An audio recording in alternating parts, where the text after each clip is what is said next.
Hello, my name is Josh Blackman. Welcome to the October term 2021 Harlan Institute Ashbrook Virtual Supreme Court Competition. This is the round of eight, the top eight teams, and we'll be arguing the case of New York State Rifle and Pistol Club versus Bruin. We have two very distinguished teams here today. First team we have is from Westchester, Pennsylvania. We have Alex Chen and Forum Shah. And from the Joel Barlow High School in Connecticut, we have Leighton Schur and Kay Gutowski. Petitioners, you have 10 minutes. Begin whenever you're ready. Mr. Chief Justice, and may it please the court. In 2014 and 2008, respectively, petitioners Mr. Nash and Mr. Koch applied for public handgun licenses from the Rensselaer County Licensing Officer, defendant Mr. McNally, as per New York law.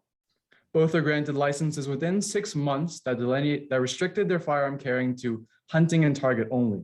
Thus, neither was granted the ability to carry a firearm in public for self-defense. In 2016 and 2017, respectively, petitioners applied again to remove these restrictions.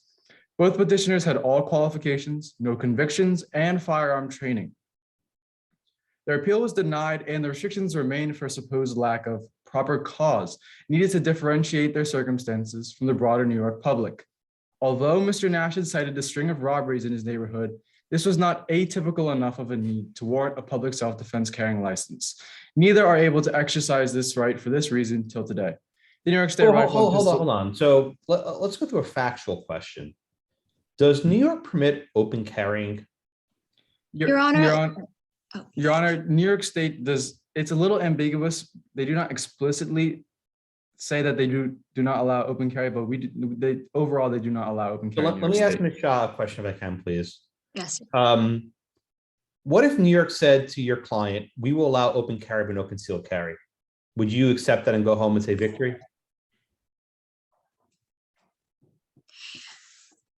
Yes, Your Honor. What our clients want is to be able to exercise the right to self-defense. So then why would open carry be better for you than concealed carry? Why would you take that as an option? we would not necessarily say that it was the better option, Your Honor. For public safety interests, concealed carry, in the petitioner's opinions, would be the better option. However, the issue in question is whether or not they're able to exercise the right to self-defense. So we would accept open carry. So does this Counselor, defense? I'm sorry, Justice Miller, go ahead. Counselor, I want to just clarify, what is the right you're articulating? Are you saying that presumably any one of these people would have a right to use some kind of other, they could use their hands, they could punch somebody if they were, in threat of their life. So I want to understand a little bit more precision. Are you saying that they're being denied their right to self-defense? We believe that the Second Amendment enumerates a right to firearms, and we believe that this right to firearms for self-defense should be protected in this case, Your Honor. Okay, so it's firearms for self-defense. You're not saying that they're actually being denied a right to self-defense. Yeah, for clarification, yes, firearms for self-defense, Your Honor. Okay. Well, I'd like to follow up with on Judge Miller's question, though. You cited in your brief the case of Catano versus Massachusetts. Okay, now suppose we as a court agree with your arguments that the Second Amendment extends beyond the home. But after this litigation, New York just says, okay, everybody gets a taser permit, but we're still going to deny, lethal firearms to people unless there's an express need. So would that violate the Second Amendment? Your Honor, the petitioners would abide by the presumptively lawful regulations that Heller discussed. If the New York state wanted to prohibit certain types of firearms, that would be valid. However, the self-defense firearms that our clients seek, prohibiting those would be unconstitutional. But does the Second Amendment right of self-defense include the right to kill, or just simply the right to stop your aggressor? The Constitution permits the right to stop an aggressor. We do not believe that for purposes of intimidation or for aggression, that would not be a valid right under the Second Amendment. But going back, looking at history, does the Second Amendment protect the right of open carry or concealed carry? I want to go back to that point. Historically, going back to 1813 in states like Kentucky, it was understood that concealed carry was not allowed. However, open carry was allowed. Starting in the 1970s, this changed in that concealed carry was. But then what if we said there's a right that's deeply rooted in history for Ms. Shaw? Is this right open carry or concealed carry? What's the more deeply rooted right? Your Honor, historically, yes, open carry was used. However, in the interest of public safety and not to cause disorder, which our respondents would, that public disorder is important, right? So to avoid public disorder, concealed carry would be more applicable. So, but however, the Second Amendment protects the right to carry in general, in a broad sense. I don't think it elaborates on, I don't think the type of What carrying about the is. statute of Northampton? Let's talk about that. This comes up in the briefing a lot. What about the statute Yes. of Northampton? Yes, Your Honor. So the Statute of Northampton is understood to prohibit the arms of carrying only if done in a menacing or terrorizing way. So this is similar to how in Heller there were presumptively lawful regulations, which are time, place, manner. So a menacing, terrorizing way is a manner regulation. It prohibited, quote, dangerous and unusual weapons, as Blackstone said in his commentaries. These are types of weapons. So these are presumptively lawful. So the Statute of Northampton was not on weapons, which is practically what the New York proper cause law is doing. And that is unconstitutional. Counselor, about the statute of Northampton, there is some discussion that you don't even need it, that it would have been a violation even under the common law to carry weapons because it essentially seems to usurp the power of the state to have a monopoly on legitimate violence. That is, it is a way of saying that the king isn't in charge in some way. Do you how do you square your interpretation of the statute of Northampton with that intuition? Is it just wrong? So to cite an English common law case, Your Honor, Sir John Knight's case suggested that Northampton was understood to ban only the wielding of arms with evil intention in such a way that was, quote, to terrify the king's subjects. So we can conclude from this that English common law did indeed recognize the individual right to bear and carry arms outside the home. How many people need to be terrorized or fearful before you think that a regulation that sort of follows the Northampton reasoning applies? Like if somebody carried a gun on the subway and you found one person who said, I'm actually a little bit anxious now because I don't know what that person's purposes is, could that person be prosecuted even under your reading of the statute of Northampton? We do not believe that person could be prosecuted.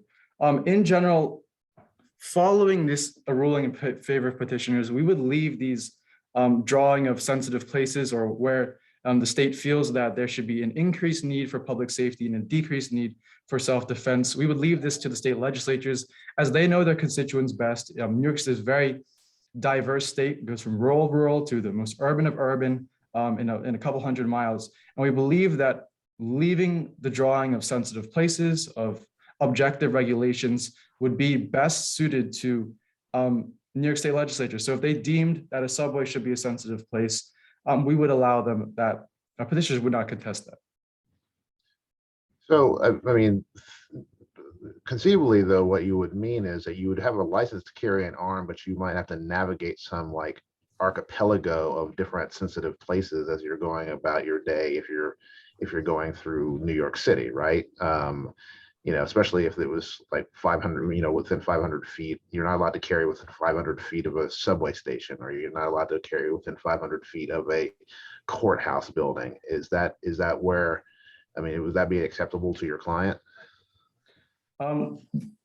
We would leave this discretion to New York State. And if our clients felt as though that these restrictions were too over-encompassing given how dense New York City is, we would likely challenge the law again. But we believe in in previous rounds, Justice Blackmun brought up the fact that the question whether or not petitioners will be allowed to bring a firearm into a Yankee Stadium.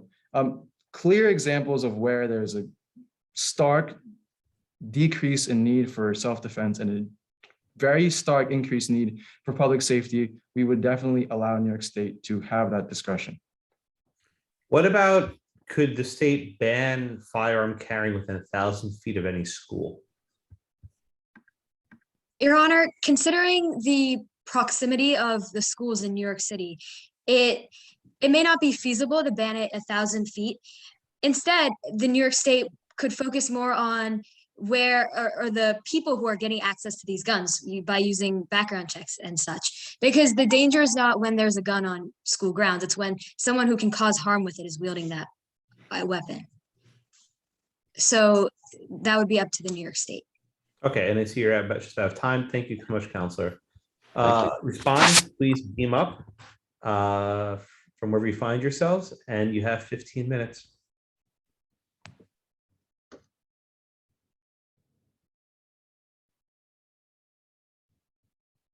Thank you, Your Honor, and may it please the court. I'm Leighton Shore.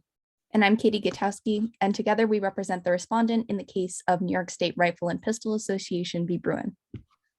In September of 2014, petitioners Robert Nash and Brandon Koch applied for concealed carry permits in the state of New York. But their applications were denied on the basis that both men did not demonstrate proper cause for unlimited carry concealed licenses under New York's licensing regime. New York's denial of the petitioners' applications for concealed carry licenses for self-defense did not violate the Second Amendment. There is a right to bear arms in public for self-defense, but it is not an unlimited right. Is that right? Open carry or concealed carry, Counselor? We believe that one must be allowed. Which one? We believe that as long as the option for self-defense by means of deadly force is available, whether it's open carry or concealed carry, it would be constitutional. And let me pick up on Justice Kilmer's question. This is from Ms. Gutowski. What if the state of New York banned all carrying of firearms but permitted carrying of tasers, like in Caetano? Would that be consistent with the Second Amendment? No, that would not be consistent with the Second Amendment, because we see that arms in the Second Amendment can mean all weapons. And when you look to founding era sources. Oh, there were no stun guns in the 1790s. Those, they didn't exist. All they had were guns. So, I mean, I think you're agreeing with your friends on their side quite a bit by saying that. I disagree, Your Honor. I think that guns, there has to be a right to bear arms in public, and arms includes guns. However, Wait, hold on. Did Caetano find that the stun gun was an arm? Sure, Wasn't that the holding of the Supreme Court? Sure, that qualifies as one definition of arms. However, are bazookas arms? Those are arms, but those are not arms that would be considered arms that you could use for self-defense. They're certainly classified as arms over in Ukraine right now, but that's beside the point. But what's the limiting factor here?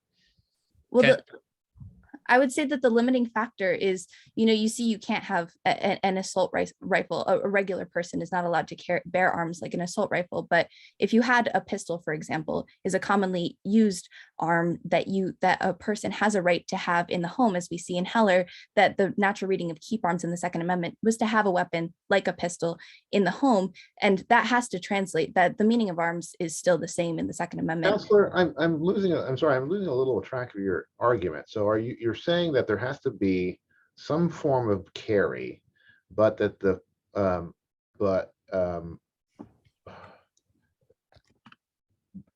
well, now I'm confused. I think you are representing here who, the petitioner or the respondent? We are representing the respondent, Your Honor. Okay, so you're saying essentially that there's some way to license, that you have to be some way to carry, but you're also saying that ability to carry can be conditioned on some kind of proper cause showing. Is that right? That is correct. And there's a long amount of precedent that we can look to see that this is the case. And if we just look to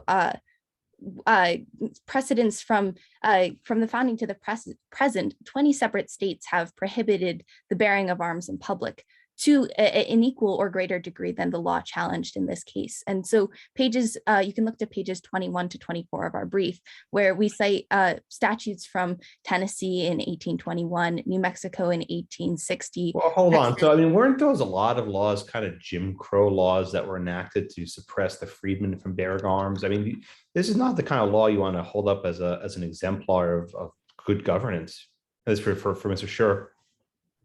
Well, Your Honor, we have two things to note when you speak of precedents tainted by race. Firstly, there's no evidence that New York was acting with the intent to discriminate and enacting the law in this case. No, we're talking Second, about New Mexico and Alabama and Tennessee and other states in the 1800s. yes, well, the Hold on, possibility. though. My understanding of the original Sullivan Act is that it was specifically targeted at new immigrants, especially from Southern Europe at the time, wasn't it? Yeah, well, the possibility of racial, Your Honor, the possibility of racial motivation is not unique to the common law and stare decisis precedents we cite, and they apply to the petitioner cases as well. Some scholars contend that the Second Amendment itself was in part put in place to ensure that Congress could not disband slave patrols. A pair of Georgia laws of the 1750s explicitly state that explicitly put slave patrols under the command of commissioned militia officers. And lastly, Heller and McDonald decisions rely on evidence which is vulnerable to a similar argument. But we don't believe that the court in Heller was acting as an unwitting transmitter of racial animus through their citations. Chancellor, I want to, oh, sorry. I just, I want to understand, going back to the permitting scheme, like this feels standardless. This feels like I know your uncle and therefore I give you a permit, rather than there's some kind of objective set of criteria. What is how do you understand the criteria for getting this kind of permit? Well, Your Honor, under the New York law, anyone who wishes to keep a gun inside the home or bear a gun outside of their home is generally prohibited from doing so without a license. If we are looking at this unrestricted concealed carry permit in specific, to receive a license without regard to employment or place of possession, an applicant must prove that proper cause exists, and this proper cause must be actual and articulable, demonstrating an immediate need for self-protection, such as threatening text messages. Hold on, Counselor. You've already conceded that there is some fundamental right to carry, that the Second Amendment applies outside the home. Did I read that wrong? Did you already concede that? Oh, we did not concede that it is fundamental. No, self-defense is not available to anybody outside of their home. We believe that while self-defense is a fundamental right, self-defense by the means of deadly force is not a fundamental right. But it is still a right. How do you square that? This is from Ms. Kotowski. How do you square that? How are you supposed to defend yourself without lethal force? Isn't that the very nature of self-defense? Well, we believe that New York's law does provide for self-defense, but it only does it with your hands. You got to go boom, boom. I mean, what do we have? Well, in the specific instance, when you're referring to bearing arms in public and bearing firearms in public, when you can prove a special need for self-defense, it does allow for the right to self-defense to be protected. Though I also think there's an important distinction to make between the fact that, the Second Amendment confers a right to self-defense, but this self-defense is not a right that is only originates in the Second Amendment. The right to self-defense originates in, the English Bill of Rights from 1689, where citizens may have arms for their defense suitable to their conditions, but only as allowed by law. And if we look I want to go back to Justice Miller's questions. I don't think I got a good answer to it. Isn't there some evidence that this is a very subjective, standardless standard, that if you know the politician, or the local county judge, or you're a celebrity, you get your permits, but if you're a random person who has need of self-defense, you don't get it? How can any constitutional right be subject to this sort of standardless standard? Well, we believe that it's not a completely arbitrary standard, because the officials that we're referring to do not have absolute discretion, as you know. What's their guidance? I mean, what factors does the statute specify? Well, it specifically specifies that a licensing officer's denial of an application is subject to. I get that. I get subject to review. Of course, everything's subject to review. But what standards does the licensing officer have? The standards of it being that you can prove an actual and articulable need for self-defense. And what standards should a licensing official decide? How do you decide if it's articulable? I mean, isn't that very subjective?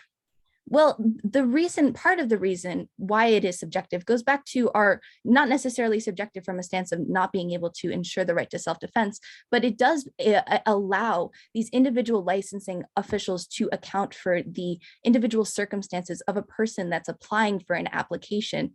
Okay, And so this- let's use the example.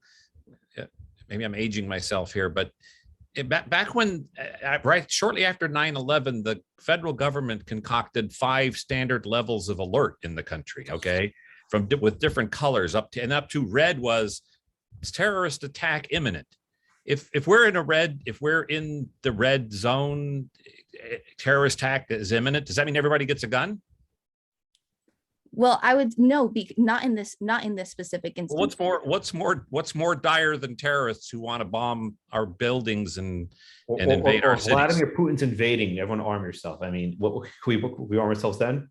What's the standard? This is Judge Blackman's and Judge Miller's question. What's the standard?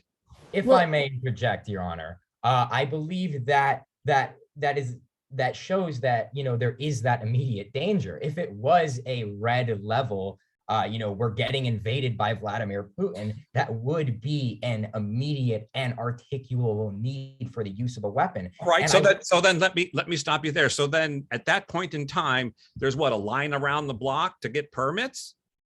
Well, I want, Your Honor, the petitioners conceded that, and they said in their oral argument a couple minutes ago that the state legislatures know the situation best, and I quote that directly. They know, so the legislature knows where emergencies and crimes are going to take place ahead of time. No, Your Honor, I meant that they conceded that the state legislature knows the situation best, and that is why it should be up to the states to determine what type of licensing regime they should have.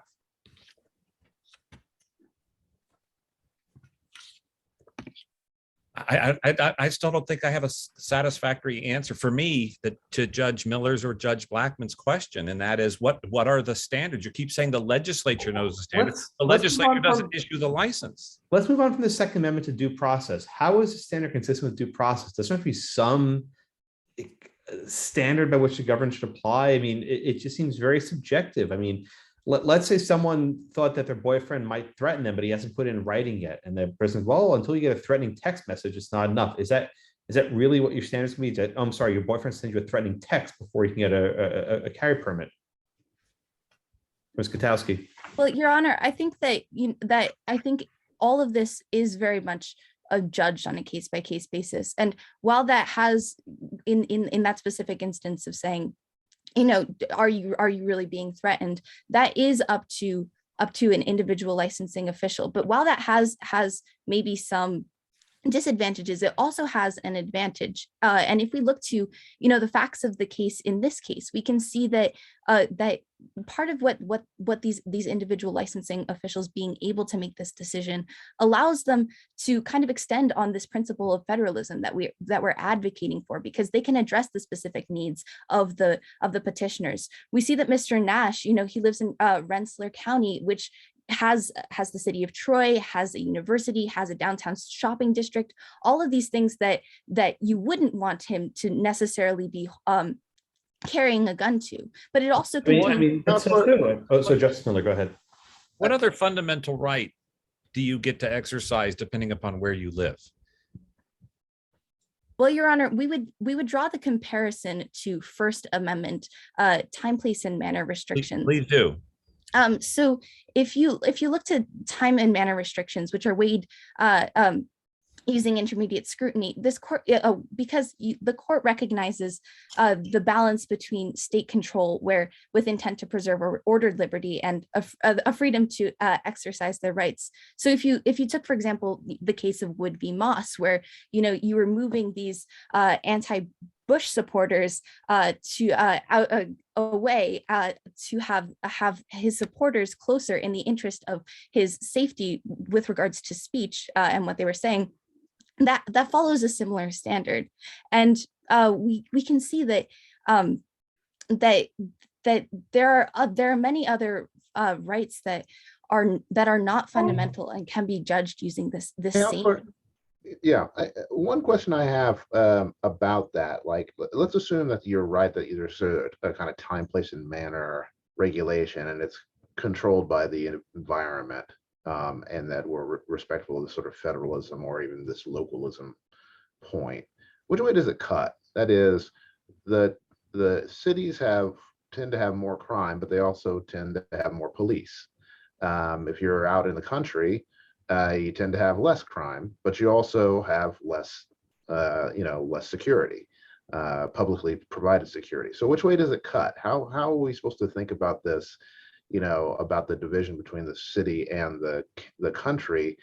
Are we supposed to lean on the side of where there's more police, there's less need for individual guns, or are we supposed to lean towards where there's more crime, there's more need for guns?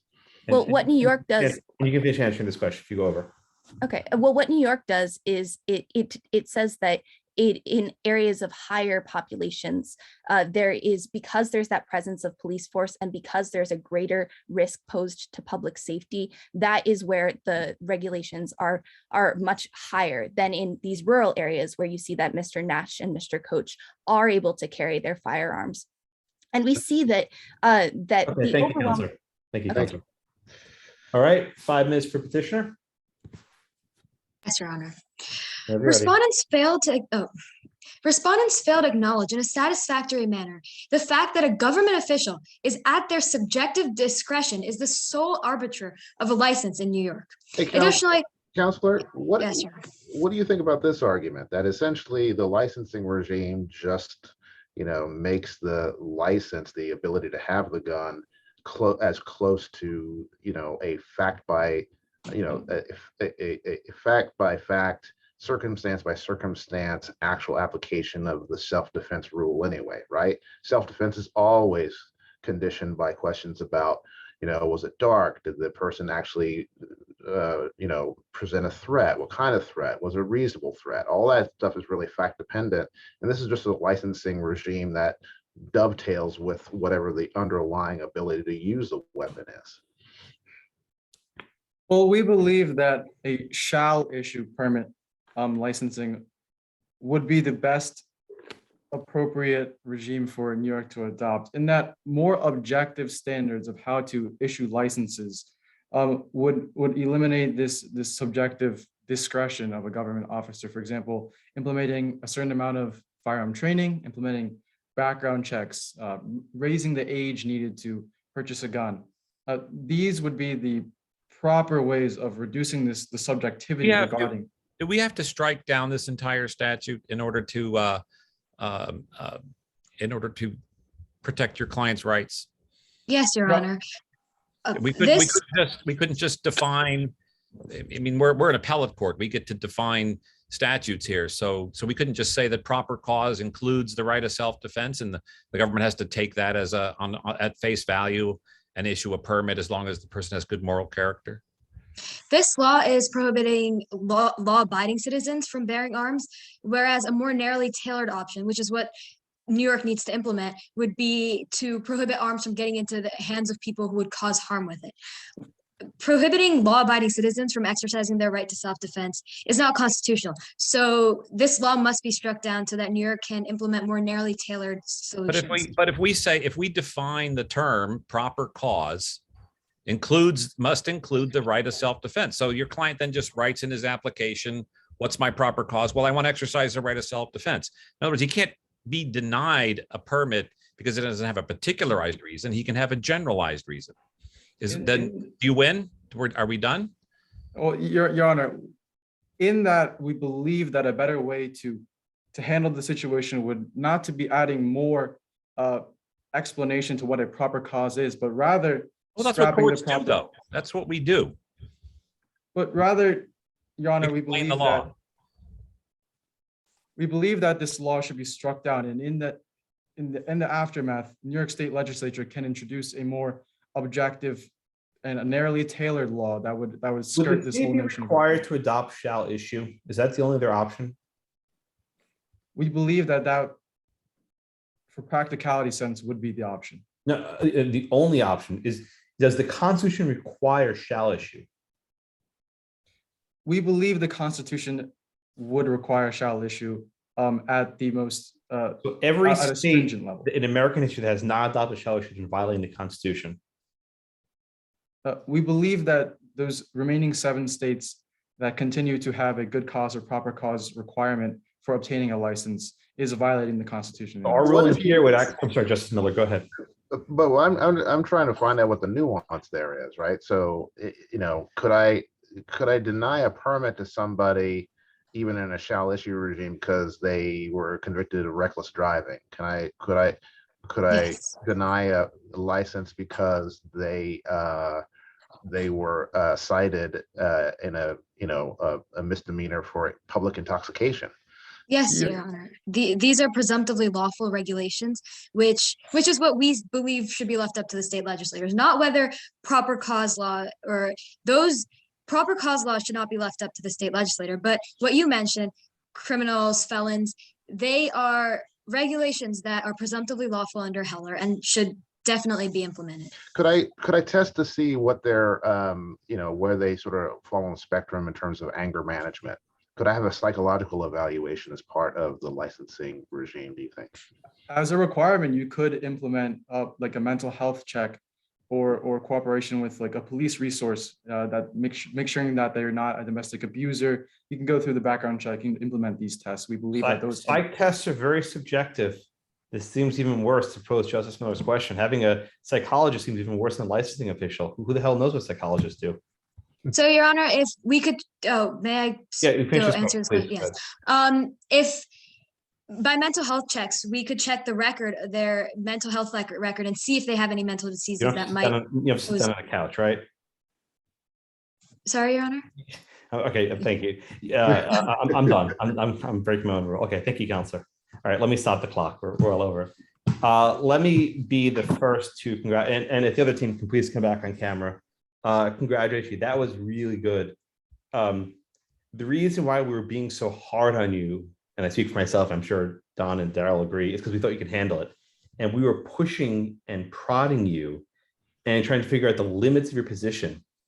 And as soon as you take a position, we're going to knock you off of it, right? Which is why I have to be so careful when you take a position. That was very strong.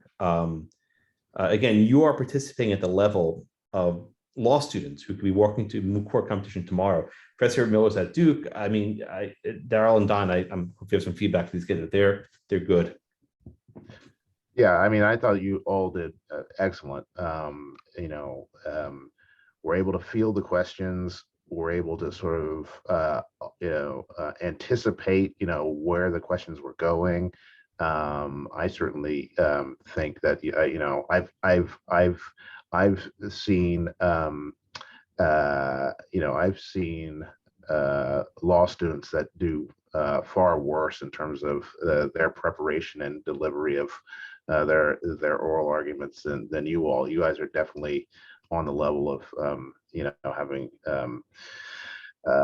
sort of law school level chops at this. So kudos to all of you.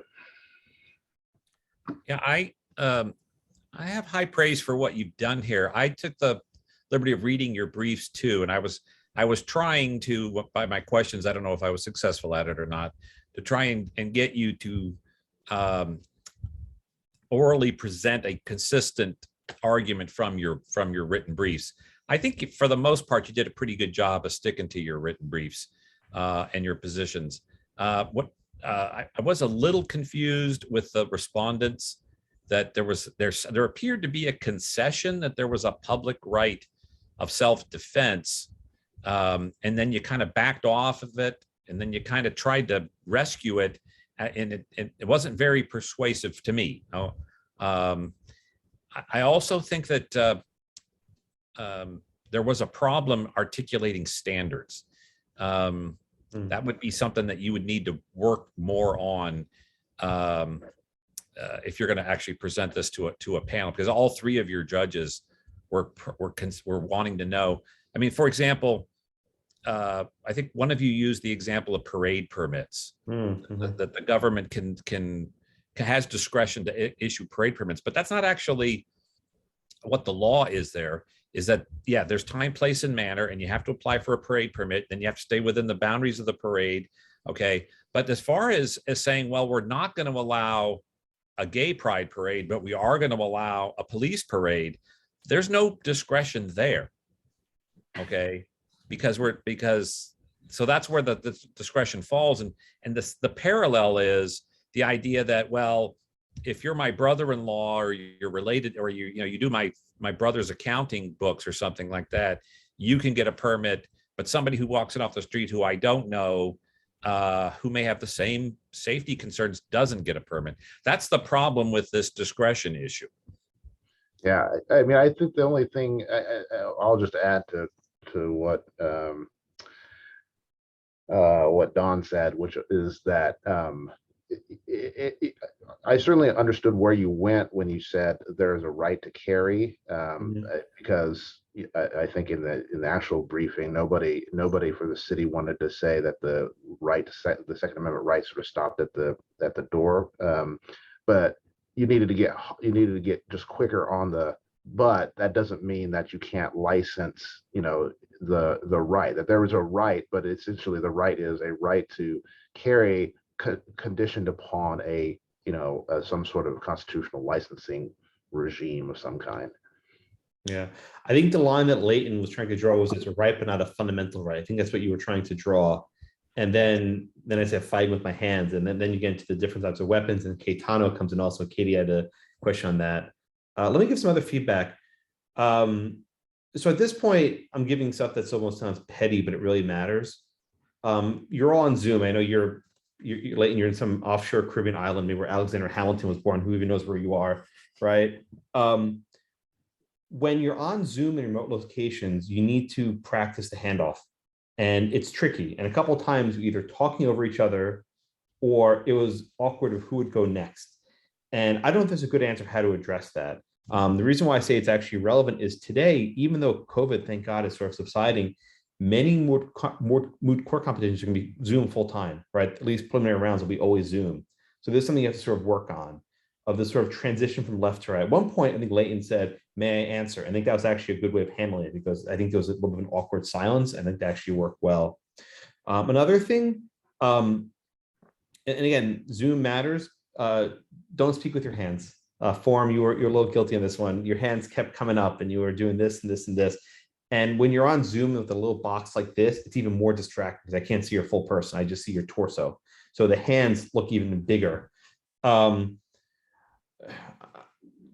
When you're also on Zoom and you're focusing on a camera, try to avoid reading. Reading in general is bad, but when you're reading, your eyes deviate. Your eyes are looking somewhere else that's not on the camera. And it looks like you're looking away from us. And this is just a general tip. Like I'll show you my rig later, but my camera is immediately on my screen. So I can't look away from it. The camera is at eye level. That's just thing to raise the camera so it's looking at your eye level. And that helps you become more effective over our Zoom, which will be with us, I think, now, even as this pandemic blessedly is subsiding. After teaching class for Zoom for a year and change, you have to learn. Now on the law, I think so for respondents, again, the standard of what you actually, I think Daryl asked, what is the right you're articulating? And I don't think you ever actually answered that question. It just was a little bit fuzzy over what the right actually was. And I think you have to be careful what you're conceding. And a couple points, I don't know if Katie and Leighton were on the exact same page. Might have actually been a little bit of a distance, and maybe it was a bit of a rescue attempt, and then it sort of shows. I think also for the petitioners, I think just substantively, what exactly is the right you're going for? And I think you eventually said shall issue, which is why I sort of pushed you towards the end. I was like, okay, it's just the right to shall issue. And that's an answer. But that I think does discount some of the public safety rationales, which you said earlier, you're allowed. Like the legislature knows their people, right? They can assess, and maybe New York knows something we don't entirely know.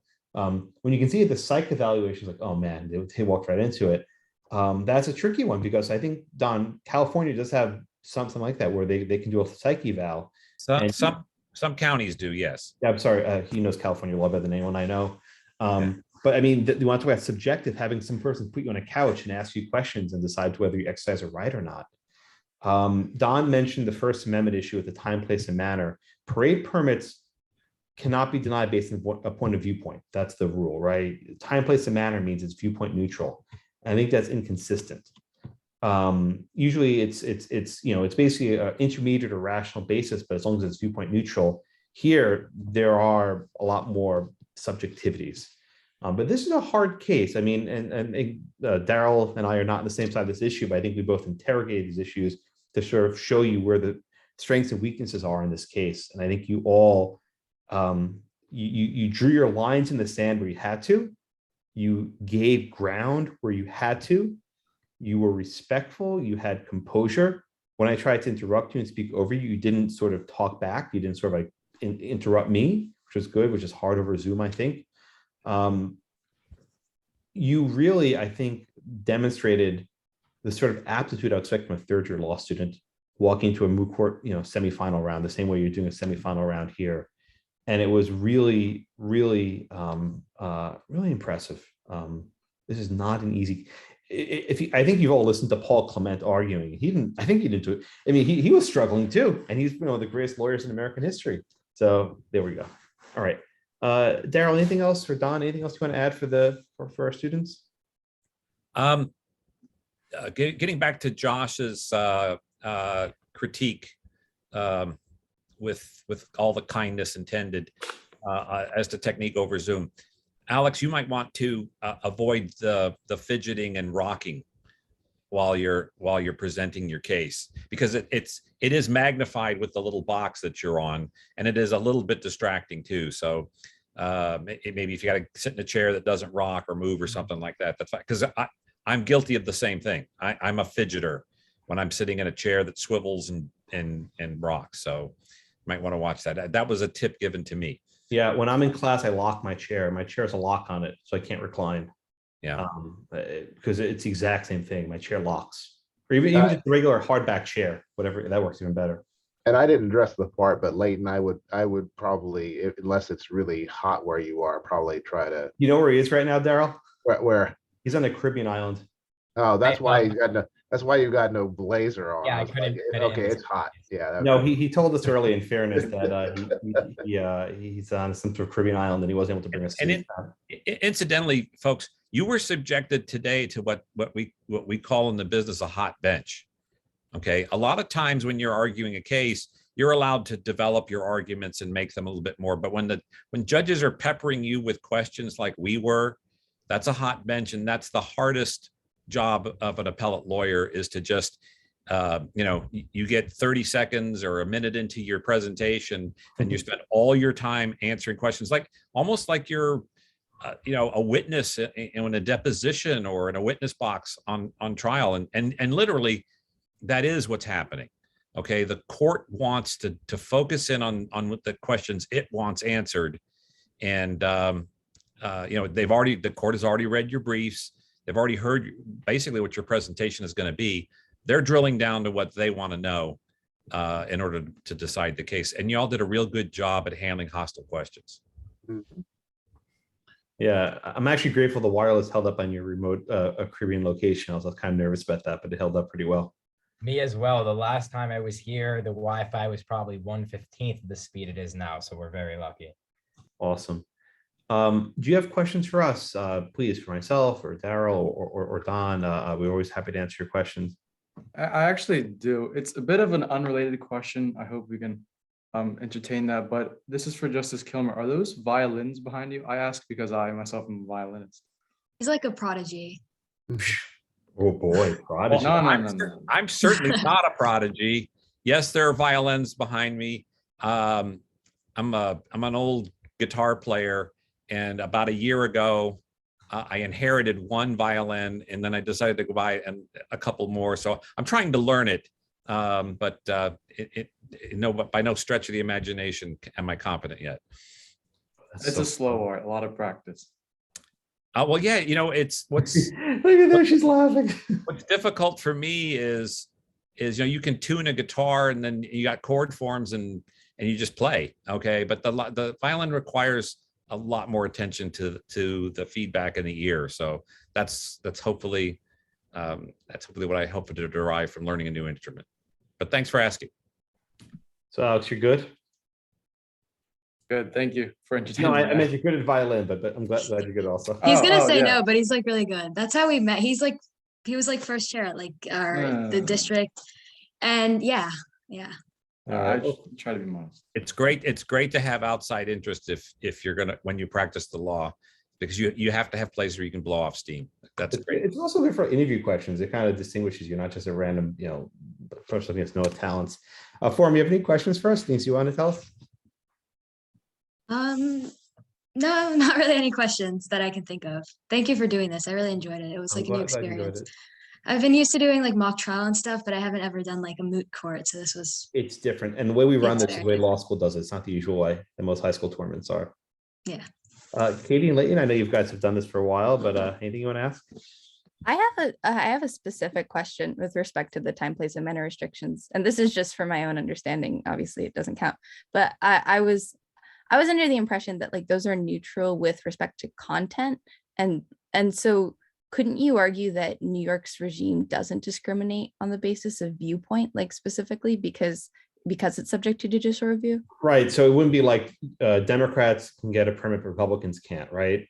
But I think the analogy would be more, it's a very subjective standard, right? With a parade permit, as long as you have, say, the right certain time of day, you can have a certain number of people, and right, it's a certain size, you get your permit automatically. There's no discretion. Whereas the gun permit, there is no standards. There's no check.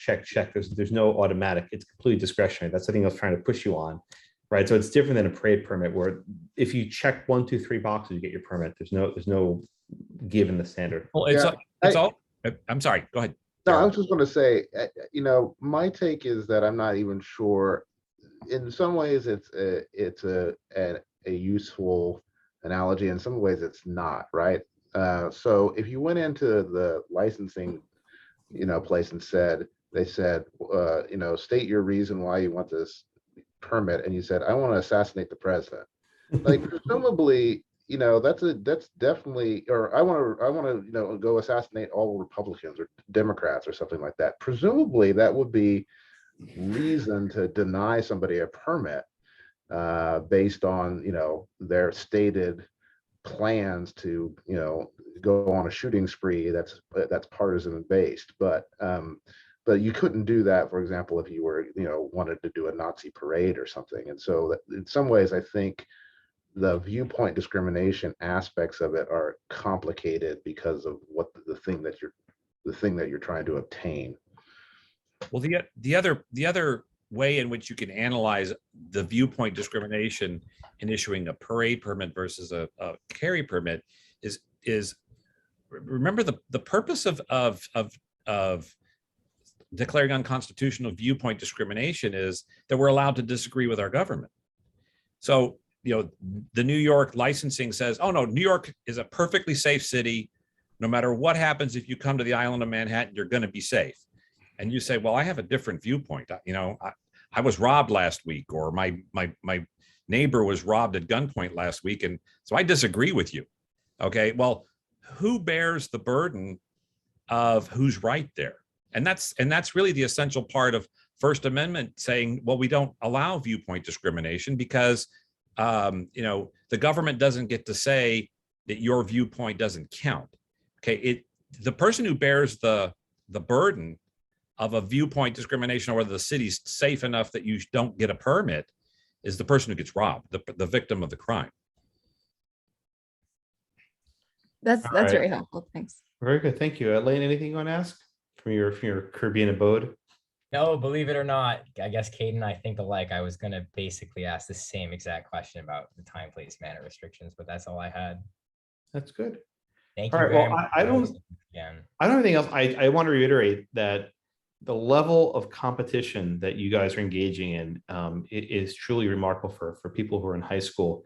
And I hope that after you win your Juilliard scholarship for violin, you can go go join a moot court team, whatever college you get to, go do a mock trial team, and then go take your LSATs and become a lawyer, because you're gonna do great things. You have an aptitude for this that's truly remarkable. Yeah, I'll piggyback or reiterate what Josh said. I judged a law school competition in Houston about two years ago, or maybe it was 3 years ago. Yeah. It was a national It was a national competition. It was based on zoning restrictions on Second Amendment gun stores.